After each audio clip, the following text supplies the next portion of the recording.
भाई good morning everyone. कल की क्लास में आपका कोई डाउट हो ऑनलाइन में किसी का? सिमरन आपका कैमरा ऑन हो रहा है बार बार। हाँ जी, कोई डाउट है कल की क्लास में भाई? सर फॉक्सो को फॉस्फोराइलेट करने की इम्पोर्टेंस समझा दो। ठीक है ठीक है, आज उसको उस वाले पॉइंट को भी हम ले लेंगे ना। चलो कितने लोग ज्वाइन कर चुके हैं, चलो थोड़ा वेट कर ले, 1 मिनट का वेट कर लेते हैं, बाकी लोग भी ज्वाइन कर लें ना। हाँ जी, कैमरा तो आपके वहीं पे ऑप्शन दिया हुआ रहता है ना, जब मीटिंग के बगल में एक ऑप्शन होगा उसमें आप क्लिक करोगे तो कैमरा ऑटोमेटिकली ऑफ हो जाएगा। हो गया, अभी तो ऑफ ही है, अभी ऑफ है, कोई नहीं, कोई इशू नहीं।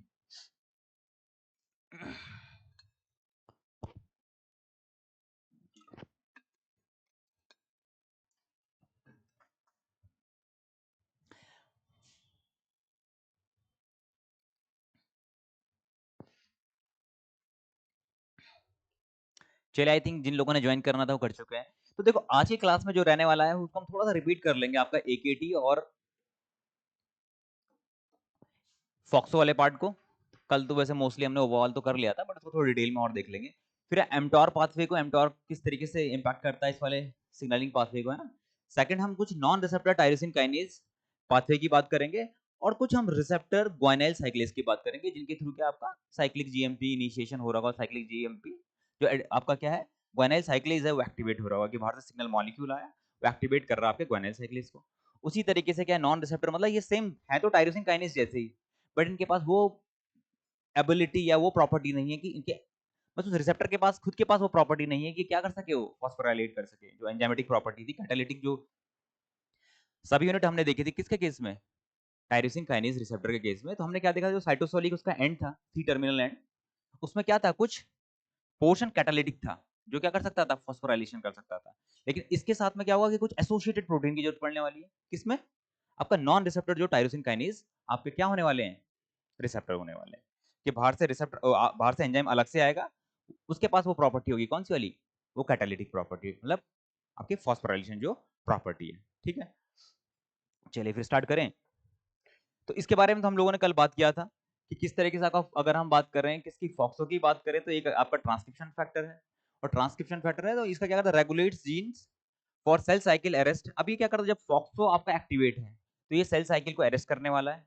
दूसरा, ये क्या करेगा, आपका आपका जैसे एपोप्टोसिस को इनहिबिट करने वाला है, और साथ ही साथ ये डीएनए रिपेयर ऑक्सीडेटिव स्ट्रेस में ये काम करने वाला है। लेकिन आपका क्या, जैसे इंसुलिन आपके सिग्नलिंग पाथवे कैरी आउट होगा, तो एकेटी क्या हो जाएगा, फॉस्फोराइलेट हो रहा था। जैसे एकेटी फॉस्फोराइलेट कर रहा था आपके फॉक्सो को, जैसे ही फॉक्सो का फॉस्फोराइलेशन हो रहा था तो क्या हो पा रहा था, इसको एक प्रोटीन बाइंड कर दे रही थी। कौन सी प्रोटीन थी वो, 1433, है ना। वो बाइंड कर देती थी, जिसकी वजह से अब ये न्यूक्लियस में नहीं जा पाएगा। अब किसी को आपने रोक दिया उसके काम करने से, तो क्या होगा, वो काम हो पाएगा, वो नहीं हो पाएगा। तो जो ये काम कर पा रहा था, क्या कर रहा था, ये आपका सेल साइकिल को अरेस्ट कर रहा था, एपोप्टोसिस वाला पार्ट में जो ये रोल प्ले कर रहा था, ये इसको क्या करने वाला है, आपका रोकने वाला है।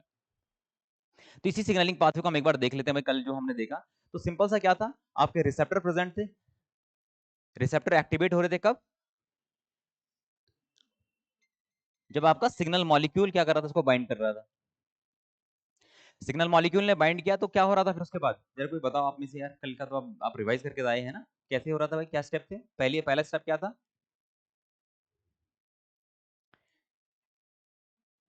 फर्स्ट स्टेप क्या था आपका,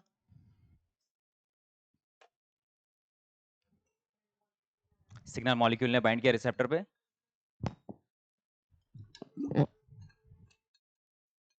देखो सबसे पहले जैसे वो सिग्नल मॉलिक्यूल बाइंड किया, तो आपका क्या हो रहा था, डाइमराइजेशन, होमोडाइमर का फॉर्मेशन। फिर कैसा फॉस्फोराइलेशन, पहले ऑटो फॉस्फोराइलेशन, देन फिर क्रॉस फॉस्फोराइलेशन। उसके उससे क्या हो रहा था,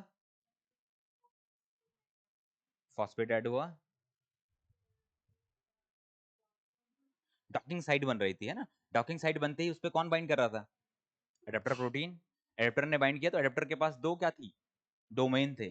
कौन से डोमेन, SS2 डोमेन और SS3 डोमेन। SS2 डोमेन कहां बाइंड कर रहा था, self and cross phosphorylation, adapter protein, हाँ। उसके बाद SS2 डोमेन बाइंड कर रहा था आपका डॉकिंग साइड पे, रिसेप्टर जहां पर क्या आपका फॉस्फोराइलेटेड था।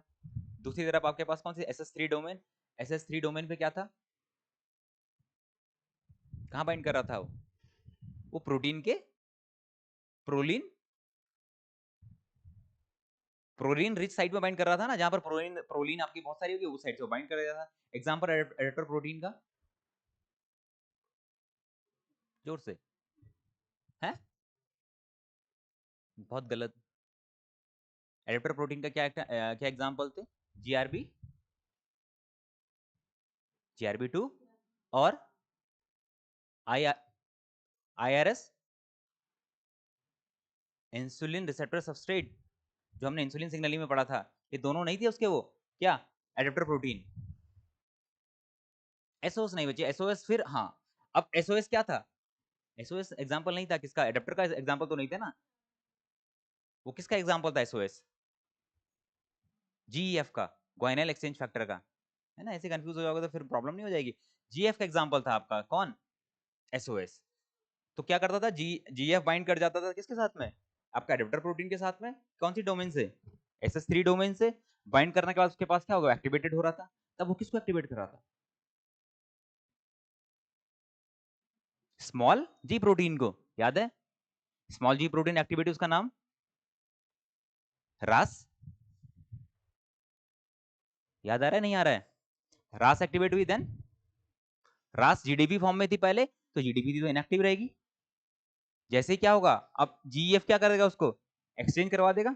एक्सचेंज होगा तो क्या होगा? जीडीपी से जीटीपी, जीटीपी हो तो एक्टिवेट हो गया। अब क्या करेगा रास?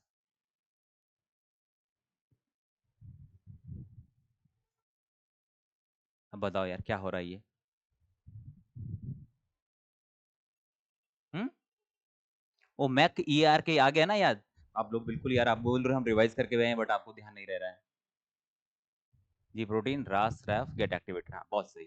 तो इस तरीके से उसका एक्टिवेशन हो रहा था, उसमें हम नहीं जाएंगे क्योंकि ऑलरेडी रास रैफ मैक या एक्टिवेट होने के बाद आपका ये फर्दर ईआर के जो था वो आपका न्यूक्लियस में जाके, न्यूक्लियस में जाएगा, उसके कुछ साइटोसोलिक भी क्या थे? टारगेट थे, और न्यूक्लियस का टारगेट भी थी, वो अपना जीन एक्सप्रेशन करवा देगा, है ना। दूसरी तरफ आए हम फिर इंसुलिन या ग्रोथ फैक्टर मीडिएटेड सिग्नलिंग में। तो यहां पर क्या था आपका? आईआरएस बाइंड कर रहा था, याद है ना? आईआरएस क्या था? Adapter protein. एडेप्टर प्रोटीन ने बाइंड किया तो दूसरा PIK3 को एक्टिवेट कर रहा था, PI3 काइनेज को एक्टिवेट कर रहा था। PI3 काइनेज एक्टिवेट हो रहा था, उसकी वजह से क्या था? PIP2 PIP3 में कन्वर्ट हो रहा था, है ना। अब PIP3 में कन्वर्ट हो गया तो ये डॉकिंग साइट बन गई है। अब जो 3 फॉस्फेट ग्रुप आ गए, उसके वजह से क्या था? mTOR बाइंड कर रहा था, AKT बाइंड कर रहा था, और PDK1 उस पर बाइंड कर पा रहा था, है ना। अब जो आपका मेन प्रोटीन AKT है, तो mTOR की मैं बताऊंगा, उसमें दो तरीके mTOR होते हैं, mTOR1 C1 और C2 करके, mTOR C1 C2। तो यहाँ पर mTOR C2 एक्टिवेट हो गया। mTOR C2 क्या करने वाला? फॉस्फोराइलेट करने वाले किसको? AKT को। दूसरी तरफ आपका PDK1 था जो वो फॉस्फोराइलेट कर रहा था। आ रहा है या नहीं आ रहा है? आ रहा है ना। जैसे ही एक्टिवेट होगा तो क्या कर रहा था? फिर एकेटी एक्टिवेट होने के बाद क्या कर रहा था? फॉक्सो को फॉस्फोराइलेट कर रहा था, और फॉक्सो एक बार फॉस्फोराइलेट हो जाएगा तो क्या होगा उससे? वो क्या कर सकते? एक प्रोटीन है जिसका नाम क्या है आपका? 1433, है ना। 1433 उसमें बाइंड कर देगा। अब 1433 ने बाइंड कर दिया, तो अब ये प्रोटीन जो फ्रीली होकर कहां जा रही थी? न्यूक्लियस में जा रही थी, एक्सप्रेस कर रही थी, और अपने क्या फॉक्सो इंड्यूस जीन का अब एक्सप्रेशन क्या हो जाएगा? यहाँ पर रुक जाएगा। क्यों रुक रहा है? क्योंकि अब फॉक्सो जो ट्रांसक्रिप्शन फैक्टर है वो प्रेजेंट है नहीं। इसका क्या हो जाएगा? फिर यूबिक्यूटिनेशन हो जाएगा, डिग्रेडेशन हो जाता है। समझ में आई बात? ये तो कल हो गया था ना आप लोगों का। अब इसी की ये सारी थ्योरी है भाई, कि क्या क्या हो रहा है, कैसे कैसे हो रहा है, क्या क्या स्टेप्स हैं। अब ये आपके 7 स्टेप में ये कंप्लीट होगा। पहला क्या है आपका? ग्रोथ फैक्टर का बाइंड करना रिसेप्टर पे। ग्रोथ फैक्टर जब बाइंड करेगा तो PI3K को एक्टिवेट कर देगा।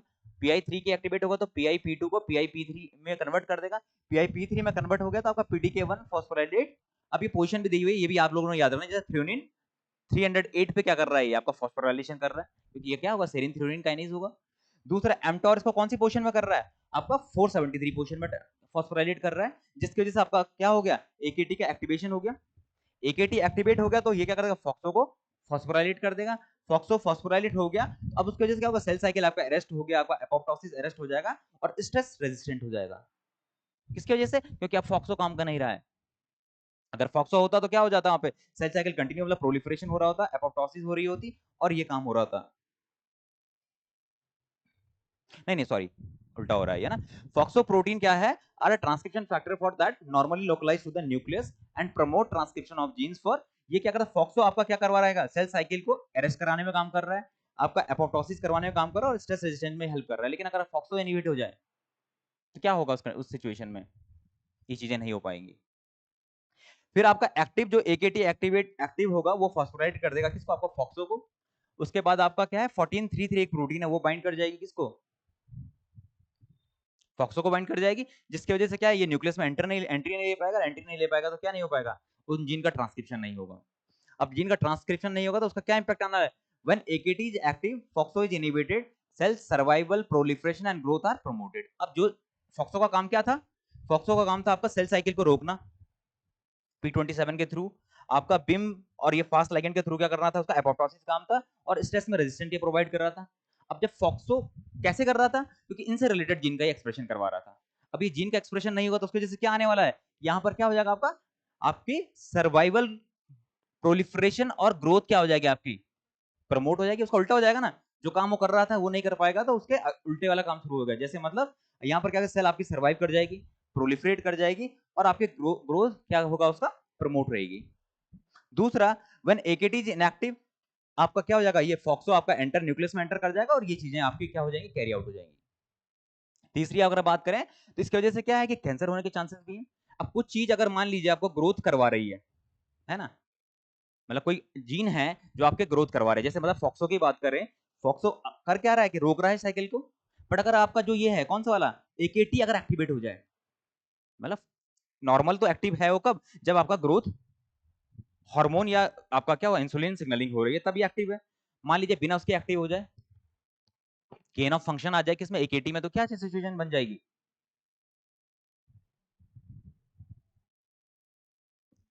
क्या होगा? आप मेरी बात समझ रहे हो मैं क्या कहने की कोशिश कर रहा हूं? कि सिंपल सी बात है कि सिग्नलिंग हो रही तो उसके जैसे क्या आ रहा है? ग्रोथ हो रहा है, सेल प्रोलिफरेट कर रही है, सेल सर्वाइव कर रही है। ये तो सिंपल जब सिग्नलिंग हो रही है। कब सिग्नलिंग हो रही है? जब आपका ग्रोथ फैक्टर आया। अब मान लीजिए कि जो आपका आपका रिसेप्टर है, रिसेप्टर आपका हाइपर एक्टिवेट हो जाए, हम बोलते हैं ना कि गेन ऑफ फंक्शन आना है। गेन ऑफ फंक्शन क्या होता है? कि आपका वहां पे सिग्नल मॉलिक्यूल भी लिगेंड प्रेजेंट नहीं है, फिर भी क्या कर रहा है? वो एक्सप्रेस कर रहा है। मतलब एक्सप्रेस मींस एक्टिव है आपका कौन? रिसेप्टर। कि जो उसके पास कौन सी प्रॉपर्टीज हैं? जो काइनेज प्रॉपर्टी है उसके पास, जो ऑटो फॉस्फोराइलेशन, क्रॉस फॉस्फोराइलेशन जो कर रहा है, जो डॉकिंग साइट वो जनरेट कर रहा है, वो बिना सिग्नल के भी कर रहा है। तो उससे क्या इंपैक्ट आएगा सेल के अंदर? सेल ग्रोथ करती जाएगी, सेल सर्वाइव करती जाएगी, और जिस सेल ने मरना भी है वो सेल भी मर नहीं रही है, वो भी क्या हो गई? अमर हो गई। तो ये कैसी कंडीशन है? हुँ? ये आपकी कैंसरस कंडीशन हो गई। कैंसर समझ रहे हो आप बात को? कैंसर में क्या होता है? आपका uncontrolled cell division, cell divide कर रही है, मल्टीप्लाई कर रही है, सर्वाइव कर रही है, जिस सेल को मरना भी है वो भी जी रही है। मेरी बात को तो आप कह सकते हो, जैसे एकेटी मान लीजिए, एकेटी पे इंपैक्ट डाल रहा है ना, एकेटी फॉस्फोराइलेट कर रहा है आपके किसको? फॉक्सो को, है ना। एकेटी को आप कह सकते हो क्या? प्रोटोन को जी, अनकंट्रोल्ड सेल ग्रोथ। हाँ, एकेटी को आप कह सकते हो। क्यों कह सकते हो? एक तो जोर से भाई। क्योंकि वो कैंसर को कॉज कर देगा। जब एकेटी की नॉर्मल रिक्वायरमेंट, हम इसको क्यों ऑन्कोजीन क्यों नहीं कह रहे हैं? हम इसको एक ऑन्कोजीन, प्रोटो ऑन्कोजीन सुने आप लोगों ने? क्या होते हैं ऑन्कोजीन? कि अगर वो एक्सप्रेस होगा तो कैंसर होगा ही, चाहे वो कम मात्रा में हो रहा है ज्यादा मात्रा में। प्रोटो ऑन्कोजीन क्या होते हैं? जो नॉर्मल कंडीशन में ग्रो हो रहा है, ग्रो मीन सॉरी एक्सप्रेस हो रहा है। जैसे हम बात करें किसकी? एकेटी की। एकेटी की रिक्वायरमेंट भी है ना, सेल ग्रो कर रही है। जब आप डेवलपमेंटल बायोलॉजी वगैरह में देखेंगे तो सेल का ग्रो होना भी, डिवाइड होना भी तो बहुत जरूरी है। सेल डिवाइड नहीं होगी तो आप तो बच्चे के बच्चे रह जाओगे, आपकी ग्रोथ होगी? नहीं होगी। तो ये किसके लिए ये रिक्वायर्ड है? किस चीज के लिए? आपकी ग्रोथ के लिए, है ना। बट ये ग्रोथ क्या हो जाए आपकी? कंटिन्यूस ग्रोथ हो रही है, अनकंट्रोल्ड वे में एकेटी एक्सप्रेस हो रखा है, और एकेटी बार बार क्या कर रहा है? फॉस्फोराइलेट कर रहा है आपके फॉक्सो को, वो जाने नहीं दे रहा सेल के अंदर। तो उस वहां पर क्या अनकंट्रोल सेल डिवीजन होगा, जिसकी वजह से क्या है? वो एक कैंसरस कंडीशन बन रही है। मेरी बात को समझ गए आप? क्लियर है चीजें? आगे बढ़े फिर। क्लियर है बच्चे? ये कौन किसका क्वेश्चन था? वो कि सर एक बार उसका किसी का तो था। हाँ, किसका था?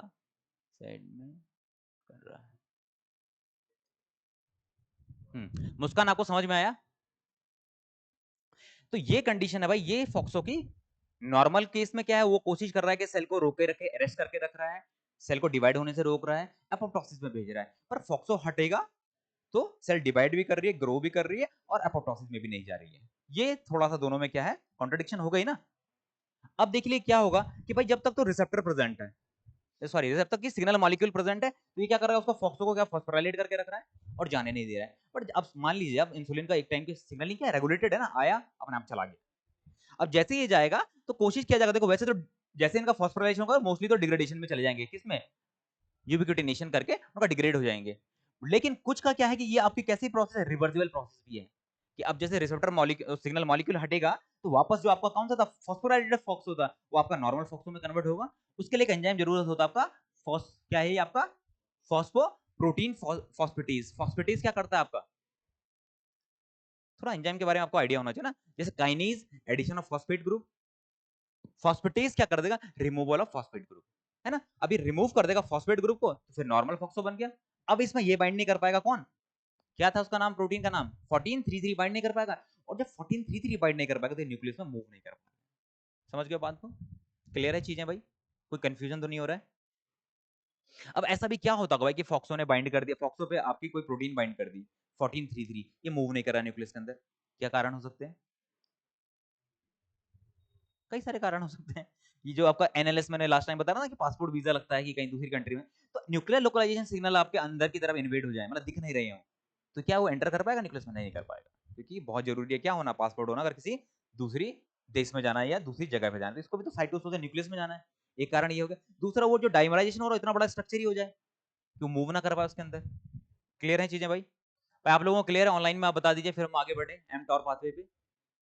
चलिए फिर अब आ जाओ भाई, सेकंड जो फॉक्सो का क्लियर हो चुका आप लोगों को, अब दूसरा पाथवे भाई एमटॉर। एमटॉर कैसे एक्टिवेट हो रहा है, देखो एमटॉर क्या फुल फॉर्म बात करें तो मैमोलियन टारगेट ऑफ रेपोमाइसिन। अब रेपोमाइसिन क्या है आपका, एक एंटीबायोटिक है, ये क्या करता है, एमटॉर को इनहिबिट करता है, इसी की वजह से इसका नाम भी रख दिया गया है मैमोलियन टारगेट ऑफ रेपोमाइसिन। क्लियर। दूसरा, एमटॉर इज टिपिकली है क्या, ये आपका सेरिन थ्रियोनिन काइनेज। आप थोड़ा ये भी ध्यान रखो कि कौन सा जो प्रोटीन है वो किस तरीके से काइनेज है। अब जैसे ये सेरिन थ्रियोनिन है तो मतलब क्या करेगा, ये सेरेन पे और थ्रियोनिन पे क्या करेगा, ये फॉस्फेट ग्रुप ऐड करेगा। ऐसे हमने टायरोसिन काइनेज की बात करी थी, वो कहां कर रहा था, टायरोसिन ग्रुप।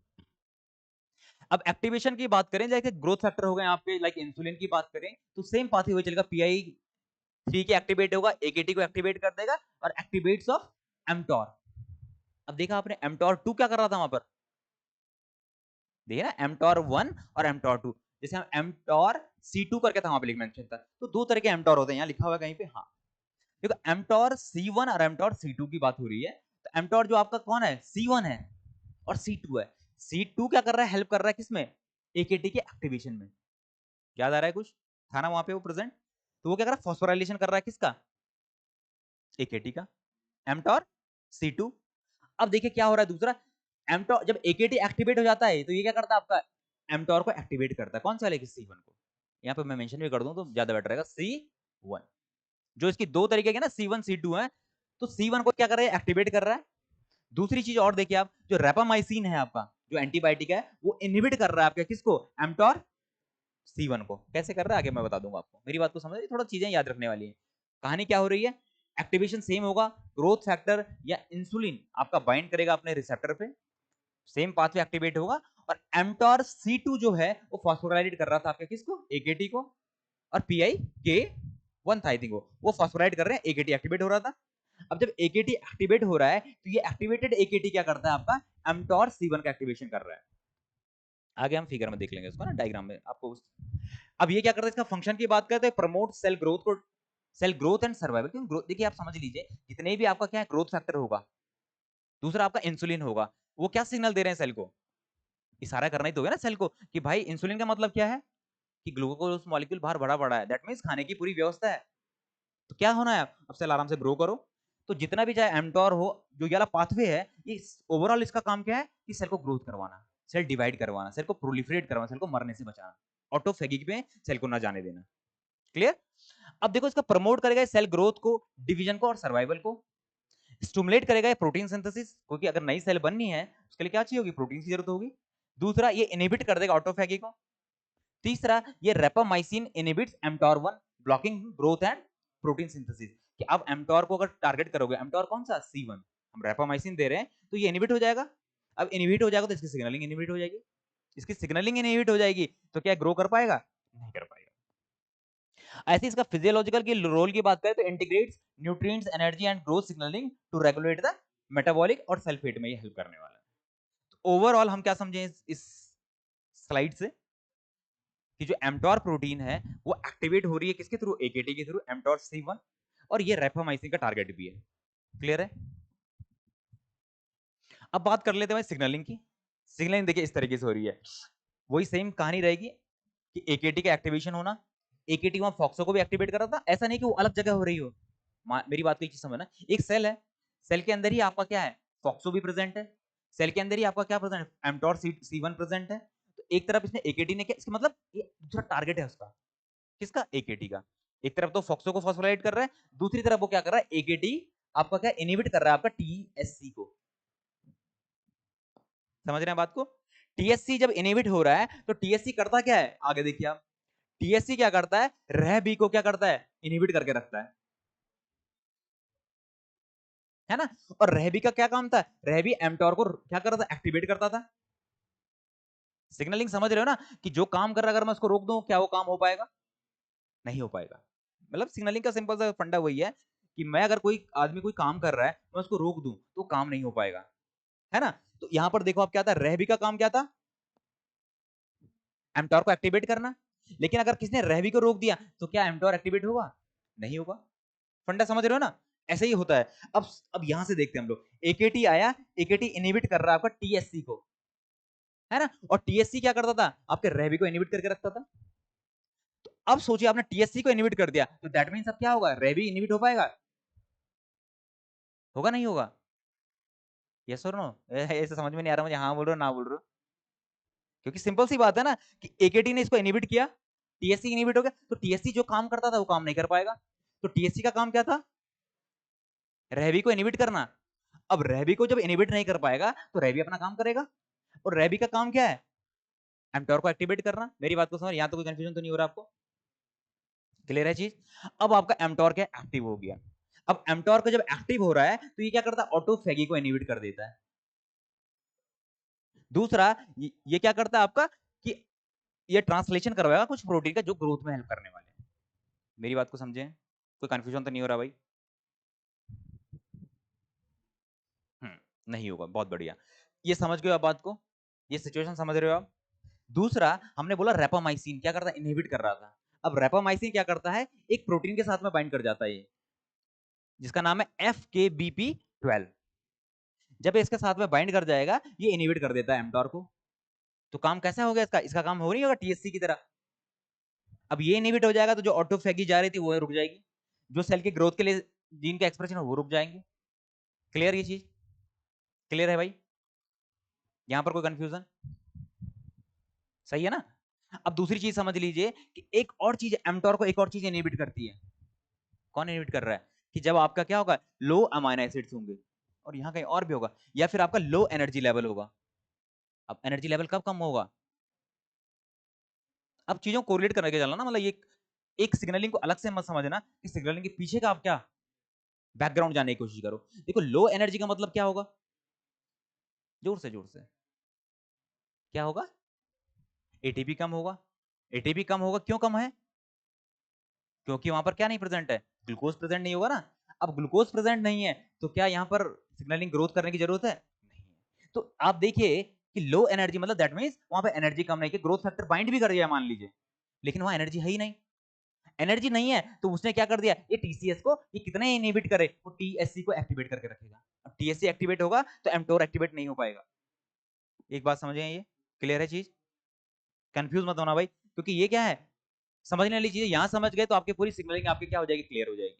लो एटीपी है ना, लो एटीपी या लो ग्लूकोज की बात करें तो इस सिचुएशन में भी क्या होगा? अब जब भाई ग्लूकोज कम है तब क्या होता है? आपने देखा होगा ग्लूकोज कम हो गया।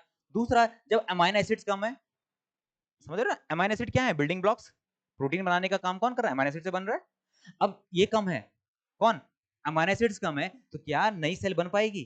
प्रोटीन सिंथेसिस हो पाएगी? नहीं हो पाएगी। तो ये भी इनहिबिट करेगा आपके mTOR को। अब देखिए एमटॉर जब इनहिबिट होता है तो ऑटोफेगी क्या होगी? होगी या नहीं होगी? होगी नहीं होगी? अरे ये ना इनहिबिटर है ना ये तो एमटॉर रोक के रख रहा है ऑटोफेगी को, आपने एमटॉर को रोक दिया तो ऑटोफेगी अब होगी नहीं होगी? ऑटोफेगी होगी। ऑटोफेगी क्या होती है? हाँ जी, कि सेल खुद को डिग्रेडेशन करना स्टार्ट कर देगी, कि सेल के अंदर जो कंपोनेंट बचे हुए हैं, होता है ना, सेल तो किसी चीज से बनी होगी, किससे? उसमें कार्बोहाइड्रेट भी होंगे, उसमें फैट्स भी होगा, फैट भी होगा, आपका प्रोटीन भी होंगी, इनको डिग्रेड करेगा। तो जो अमाइनो एसिड कम थे, लो अमाइनो एसिड, एक तो वहां से फुलफिल हो सकते हैं। दूसरा कि आपके लो एनर्जी लो थी, तो आपके जो नॉन कार्बन ग्लूकोनियोजेनेसिस, जब हम बात करते हैं क्या होती है ग्लूकोनियोजेनेसिस? फॉर्मेशन ऑफ किससे? जोर से। ग्लाइकोजन से। बहुत गलत यार, नियोजेनेसिस नहीं, ग्लाइकोजन से। ग्लूकोनियोजेनेसिस किससे बनता है ग्लूकोज? ग्लाइकोजन से नहीं बनता है भाई, वो तो ग्लाइकोजेनोलाइसिस है। ग्लाइकोजन का टूटना ग्लूकोज में, ग्लूकोनियोजेनेसिस होता है कि नए ग्लूकोज मॉलिक्यूल का बनना। किससे? नॉन कार्बोहाइड्रेट सोर्स से। वो नॉन कार्बोहाइड्रेट सोर्स आएंगे कहां से? जब सेल की ऑटोफेगी हो रही है, उससे कुछ बचेंगे ना, टुकड़े जो बचने वाले हैं उनसे वो ग्लूकोज बना देगा। तो हो गए ना, ग्लूकोज की कमी पूरी हो रही है। लो ग्लूकोज था तो अब सेल खुद का ही क्या करना, डिग्रेड करने वाली है। उसी सेल के कंपोनेंट से, जो बचे हुए कंपोनेंट है, उनसे क्या बनाने वाली, ग्लूकोज बनाने वाली है, वहां से अमाइनो एसिड लेने वाली है और नॉर्मल सेल का फंक्शनिंग होता रहे। समझ रहे हो बात को? एमटॉर को रोक के रख रहा है कौन कौन?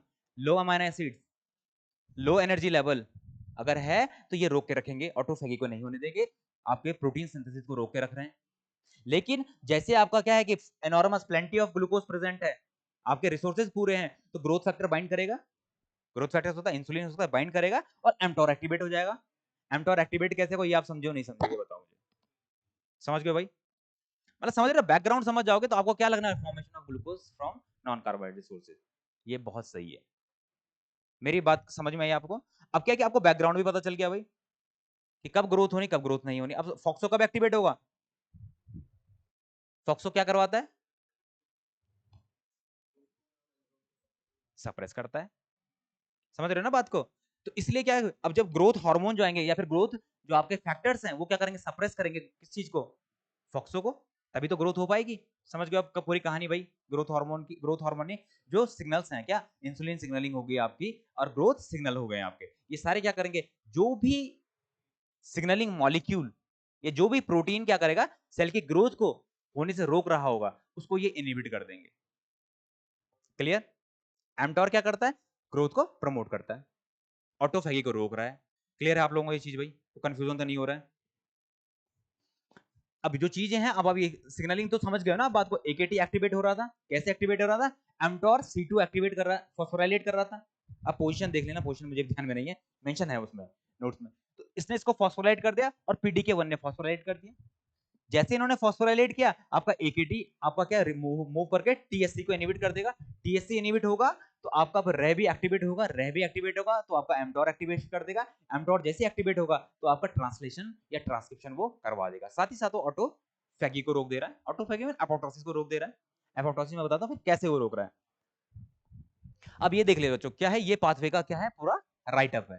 तो आप जिससे क्या हो जाएगा आपको, अब जैसे ग्रोथ फैक्टर क्या करेगा, एक्टिवेट करेगा आपका आरटीके को, PIK3 आपका एक्टिवेट होने वाला है, PIP2 से PIP3 बनेगा, जिसकी वजह से आपका PDK1 आपका क्या हो जाएगा, एक्टिवेट हो जाएगा। और आपका एमटॉर क्या करने वाले, ATK को एक्टिवेट करने वाले हैं। ATK एक्टिवेट होगा तो ATK क्या कर रहा है, आपका TSC को इनहिबिट कर रहा है। TSC क्या करता था, आपका रेबी को इनहिबिट करता था, अब रेबी इनहिबिट नहीं होगा, रेबी एक्टिवेट हो गया तो ये एक्टिवेट क्या करने वाला है, किसको, एमटॉर को। एमटॉर कौन सा वाला, एमटॉर C1 को एक्टिवेट कर देगा। और ये क्या आपका टारगेट है किसका, रेपामाइसिन का। ये एक्टिवेट हुआ तो एमटॉर का फंक्शन क्या है, प्रमोट्स प्रोटीन सिंथेसिस, और ये आपका इनहिबिट कर देगा आपका क्या, किस चीज को, सप्रेस ऑटोफेगी, ये ऑटोफेगी को रोक देने वाला है। ये सारा क्या आपका थ्योरेटिकल पार्ट है भाई, कुछ फास्ट तो नहीं हो रहा है? ऑनलाइन आप लोग बताओ भाई, कुछ चीजें ज्यादा तेज तो नहीं हो रही? अच्छा थोड़ा फास्ट हो रहा है, चलो ठीक है। अब सिंपल सी बात है बच्चे, देखो अब फास्ट इसलिए हो जाता है ना कि मैं ऑलरेडी बता चुका हूं तो मैं फास्ट चल रहा हूँ। देखो ग्रोथ जो आपका सिग्नल है, ग्रोथ सिग्नल ने आपने बाइंड किया आपका किस चीज पे, रिसेप्टर पे बाइंड करा। रिसेप्टर पे बाइंड करते क्या हो जाता है आपका, ऑटो फॉस्फोराइलेशन क्रॉस फॉस्फोराइलेशन हो रहा है। ऑटो फॉस्फोराइलेशन क्रॉस फॉस्फोराइलेशन होने के बाद क्या होता है, आपका डॉकिंग साइट जनरेट हो रही है। डॉकिंग साइट जनरेट हो रही है तो आपका क्या बाइंड करेगा उसके ऊपर, एडेप्टर प्रोटीन। कौन सी एडेप्टर प्रोटीन, नाम क्या था, insulin, RS I, IRS two insulin receptor substrate bind कर एक्टिवेट हो जाएगा, IRS2 जैसे बाइंड करेगा तो वो किसको एक्टिवेट करने वाला है, आपका PDK1 को, है ना। PDK1 क्या करेगा, सॉरी PDK1 है PIP3, हाँ वो क्या करेगा, PI3 काइनेज को एक्टिवेट कर देगा, जिसके वजह से PIP2 कन्वर्ट होगा PIP3 में। अब जब PIP2 से PIP3 बनाए तो ये डॉकिंग साइट हो गई आपके लिए, किसके लिए, mTOR-C2 के लिए, AKT के लिए और PK1 के लिए। अब mTOR-C2 है आपका और PK1 है, ये फॉस्फोराइलेट कर देंगे किसको, AKT को। जैसे AKT का फॉस्फोराइलेशन होगा वो एक्टिवेट हो गया, एक्टिवेट होने के बाद क्या कर रहा था वो फॉस्फोराइलेट, वो इनहिबिट कर रहा था आपका TSC को, TCS को नहीं, TSC आई थिंक, हाँ TSC को एक्टिवेट कर देगा। TSC आपका रेबी को रोक के रख रहा था, रेबी को रोक के रख रहा था, और रेबी क्या करता था आपका, mTOR को एक्टिवेट करता था। अब जैसे TSC आपका इनहिबिट होगा तो आपका रेबी एक्टिवेट हो गया, रेबी एक्टिवेट हो गया तो वो किसको एक्टिवेट कर देगा, mTOR एक्टिवेट होगा। mTOR क्या कर देगा आपका, जो आपका क्या था ऑटोफैगी, उसको इनहिबिट करके रख रहा है, प्रोटीन का सिंथेसिस करवा रहा है, और ट्रांसक्रिप्शन ट्रांसलेशन सेल ग्रोथ वाले जो सिग्नलिंग सेल ग्रोथ वाले जो प्रोटीन्स हैं उनका एक्सप्रेशन करवा रहा है। क्लियर है भाई, अभी क्लियर हुआ आपको, सिमरन क्लियर हुआ आपको, अंजलि क्लियर है, सिमरन आपको क्लियर हो बच्चे बताओ, है ना। तो ये बेसिक सी चीजें आप एक दो बार पढ़ोगे, देखो आप थ्योरी हमने बता दी, डायग्रामेटिक हमने बता दिया है, तो अब आप क्या करोगे, एक दो बार उसको रिवाइज करोगे। अभी ये भी लोड मत लो कि भाई सब याद क्यों नहीं हो रहा है, ठीक है ना। अभी क्या चीजें हो रही है यार, ये क्या है, मतलब ये 1433 कहां से आ गया, कई सारी चीजें होंगी, लेकिन आप क्या क्या अभी इनको गो थ्रू करिए, क्योंकि आपने इससे पहले पढ़ा नहीं होगा ये चीजें। आप एक बार पढ़ोगे, दो बार पढ़ोगे, तीन बार पढ़ोगे, रिवाइज हो चुका, आधी चीजें आती रहेंगी। फिर आपका दिमाग कब एक्टिव होगा, एग्जाम से एक महीने पहले। वो सबके साथ ही होता है कि एग्जाम से एक महीने पहले होता नहीं है कि जिस कंसेप्ट को आप लगे हुए साल भर से नहीं समझ में आ रहा है, लेकिन एग्जाम से एक दिन पहले वो एक ही बार में समझ में आ जाता है। तो अभी क्या है कि ये बैकग्राउंड में चीजें चल रही होंगी, मतलब आप पढ़ रहे हो सबकॉन्शियस माइंड में चीजें आ रही हैं, मतलब ऐसा तरीके से बहुत सारी चीजें आ रही हैं, कई सारे फैक्टर्स आ रहे हैं, लेकिन धीरे धीरे क्या होगा, ये चीजें घर करने लग जाएंगी, आपके दिमाग में सेटल होने लग जाएंगी। क्लियर भाई, तो ये आपकी फंडा था किस चीज का, इस सिग्नलिंग का। अब देख लीजिए क्या होता है, mTOR की बात आए तो एक्टिवेशन, AKT का एक्टिवेशन होना, AKT का एक्टिवेशन कैसे हो रहा था, आपका mTOR-C2 एक्टिवेट कर रहा था, याद आ रहा है ना। mTOR-C2 एक्टिवेट करता है AKT को, AKT एक्टिवेट हुआ तो एक क्या करता है, एक तो ये TSC को इनहिबिट कर रहा था और GSK को भी इनहिबिट कर रहा था, वहां मेंशन नहीं, आप ध्यान रख लो GSK इनहिबिट क्यों हो रहा होगा,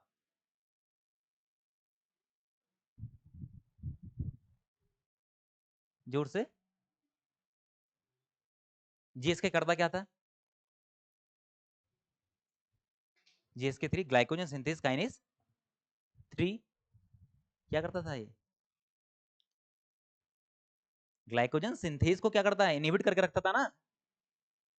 समझ में आ रही बात, तो बताया यार, तो कल की क्लास में था आई थिंक, ये परसों की क्लास में था। GSK3 क्या करता है आपका, फॉस्फोराइलेट करता है ग्लाइकोजन सिंथेस को, और जब एक ग्लाइकोजन सिंथेस को फॉस्फोराइलेट करेगा तो वो इनएक्टिव हो जाता है।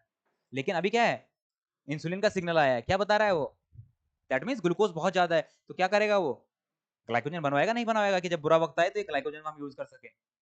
तो इसने इसको इनहिबिट कर दिया, TSC को इनहिबिट कर दिया, तो क्या हो जाएगा आपका, रेबी एक्टिवेट हो जाएगा और mTOR एक्टिवेट हो जाएगा। दूसरा, अब ये समझ लिए इनके साथ में कुछ एसोसिएटेड प्रोटीन है, जैसे नाम रहता है, कई बार क्वेश्चन आया होती है, तो जो mTOR-C1 है इसके साथ में क्या है आपका, रैप्टर अटैच है, समझ रहे हो, एसोसिएटेड प्रोटीन है। और जो आपका कौन सा है, ये आपका mTOR-C2 है, इसके साथ है रिक्टर, ये ध्यान रख लेना आप लोग। अब एक चीज और समझो, जब mTOR एक्टिवेट हो गया, समझ रहे हो बात को, mTOR कौन सा, mTOR-C1 एक्टिवेट हो गया, तो अब इसकी जरूरत है mTOR-C2 की, क्योंकि आपका दैट मींस आपका AKT एक्टिवेट है। ये फिर क्या कर देगा आपका, ये करता है S6K को एक्टिवेट कर देगा, वो फिर इनहिबिट कर देगा आपके mTOR किसको, C2 को। क्यों इनहिबिट कर रहा है, क्योंकि अब AKT की जरूरत नहीं है, क्योंकि आपका जो फाइनल काम था, क्या काम था उसका फाइनल, mTOR को एक्टिवेट करना, वो एक्टिवेट हो चुका है। क्लियर है ये चीज भाई, कंफ्यूज तो नहीं हो रहे हो। mTOR जो C1 है उसके साथ एसोसिएटेड प्रोटीन का क्या नाम है, रैप्टर, C2 के साथ रेक्टर, है ना, रैप्टर और रेक्टर, ये ध्यान रख लेना आप लोग, कई बार क्वेश्चन में आया हुआ है, इसलिए इसको अलग से मेंशन किया, फॉर्मेशन ऑफ ग्लूकोज फ्रॉम, ठीक है,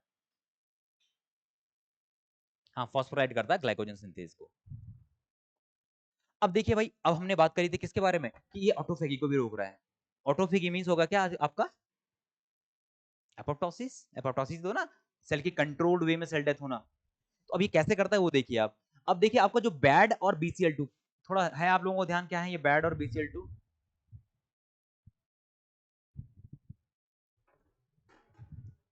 आपको ध्यान है कुछ, क्या है BCL2? अपॉप्टिक है, एंटी अपॉप्टिक है, प्रो अपॉप्टिक है, क्या है ये? कौन सी? BCL2। तो BCL2 आपका क्या है? एक एंटी अपॉप्टिक है। एंटी अपॉप्टिक मतलब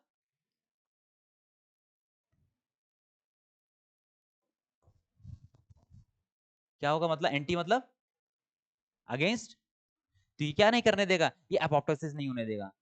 अपोप्टोसिस नहीं होने देगा मींस ये आपके ऑटोफेगी को नहीं होने देगा। और बैड क्या है आपका?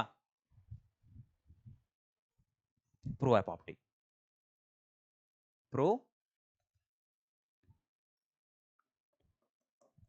तो आप समझ रहे हो BCL2 आपकी प्रो एपोप्टिक ये क्या कहेगी कि भाई मार दो, कुछ तो गड़बड़ है ना?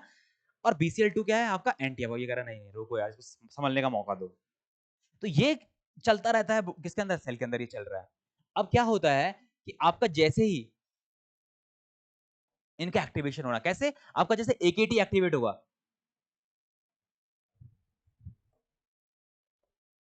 AKT क्या था? कहां से एक्टिवेट हुआ? अभी तो हुआ है ना, एमटॉर से नहीं, एमटॉर C2 से, हाँ C2 से एक्टिवेट हुआ और PK1 ने एक्टिवेट किया। अब AKT जब एक्टिवेट है, ये क्या कर देता है? फॉस्फोराइलेशन करवा देता है। किसका? बैड का। अभी तक क्या था? तो BCL2 क्या कर, पकड़ के रखा हुआ था BCL2 को। और जब BCL2 पकड़ा हुआ है, उस समय क्या हो रहा है? BCL2 ने जब बैड ने BCL2 को पकड़ा हुआ है, उस टाइम पे क्या सिचुएशन है कि ये जा रही है सेल किस चीज में चली जाएगी? ऑटोफेगिंग में चली जाएगी, क्योंकि इसने एंटी अपॉप्टिक जीन को पकड़ के रखा हुआ है। मेरी बात को समझ रहे हो? समझ रहे हो ना कि ग्रोथ हार्मोन जब तक ये आपका ग्रोथ फैक्टर प्रेजेंट नहीं है या इंसुलिन प्रेजेंट नहीं है, तो सेल के क्या है? सेल आपकी जा रही है किस चीज में? एपोप्टोसिस में एक तरीके से, या ऑटोफेगी में जा रही है। लेकिन जैसे ही आपका क्या AKT का एक्टिवेट हुई, AKT ने फॉस्फोराइलेट कर दिया किसको? आपके बैड को, जो कैसी प्रोटीन है आपकी? Pro apoptotic. तो ये आपकी इनएक्टिव हो गई है। अब जब ये इनएक्टिव हो गया तो आपका BCL2 फ्रीली घूम रहा है। BCL2 फ्री से घूमा तो ये क्या करने वाला आपको? क्योंकि ये कैसा जीन है? ये एंटी एपोप्टिक जीन है। ये क्या करवा देगा? प्रमोट करवा देगा cell survival by inhibition of apoptosis. इस तरीके से आपकी इनहिबिशन क्या हो जाएगी? एपोप्टोसिस का इनहिबिशन हो जाएगा। ये समझ में आई आपको?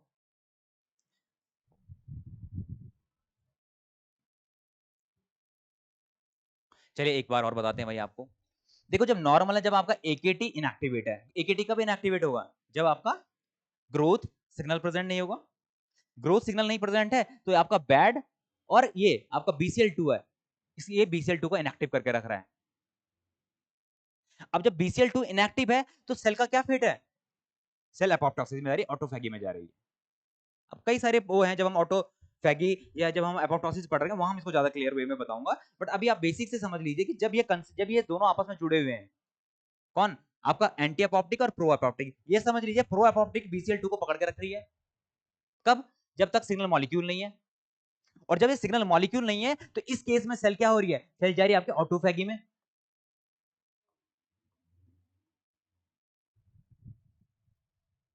या हम इसी को बोलते हैं एपोप्टोसिस में।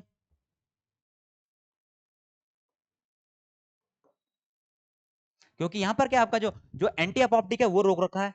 ये अपोप्टिस को रोक, मतलब इसका काम क्या? एंटी मींस ये अपोप्टोसिस नहीं होने दे रहा है, लेकिन ये इनएक्टिव करके रखा है इस फॉर्मेट में। समझ गए बात को?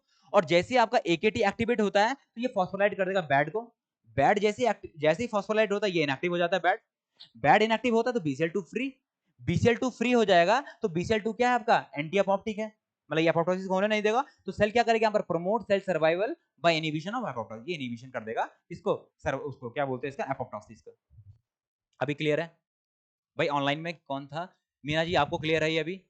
नहीं है तो फिर बताऊं अगर आप लोग कोई भी किसी को भी कोई कंफ्यूजन, क्योंकि थोड़ा कैसे हैं ये, थोड़ा खिचड़ी वाले वो हैं, कंसेप्ट है, ये समझ में नहीं आया तो फिर क्या रहेगा आपके पास? हमेशा ये रह जाएगा यार कि ये क्या था क्या नहीं था। एक दो बार आप देखिए इसको, वीडियो को भी देखना आप लोग। अच्छा नाउ क्लियर है। तो ये बात आपको समझ में आ गई किस तरीके से आपका AKT पाथवे बोलूं या मैं बोलूं कि ग्रोथ फैक्टर किस तरीके आपका एपोप्टोसिस को रोके रख रहा है। क्लियर? क्योंकि यहां पर एंटी एपोप्टिक जीन को ये एक्टिवेट कर दे रहा है। कैसे? क्योंकि प्रो एपोप्टिक जो जीन है उसको इनहिबिट कर देगा। जब हम अभी मतलब बस नाम नाम जान दो, BCL2 आपका बैड, क्योंकि अब जब हम इसका एपोप्टोसिस हम पढ़ रहे होंगे तो हम इसको वहां पर और डिटेल में देखने वाले हैं। अब आ जाइए भाई, अब अभी तक तो हमने कौन से रिसेप्टर की बात करते हैं? एक रिसेप्टर है जिसके पास क्या है कि कैटालिटिक सब यूनिट है और वो एक्टिवेट होता है कब? जब आपका डायमराइजेशन हो रहा है। लेकिन कुछ अब रिसेप्टर आपके कैसे हैं जो आपके नॉन रिसेप्टर टायरोसिन काइनेज हैं। अब ये क्या है कि रिसेप्टर ये सेम है। रिसेप्टर की बात करूं तो रिसेप्टर कैसा होगा ये?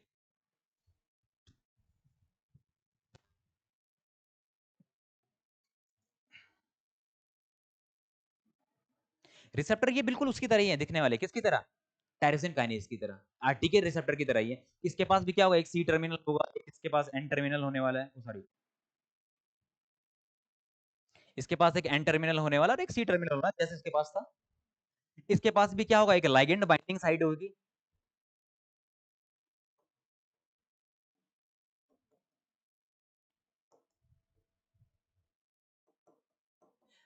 इसके पास भी क्या होगा? कुछ ट्रांसमेम्ब्रेन रीजन होगा।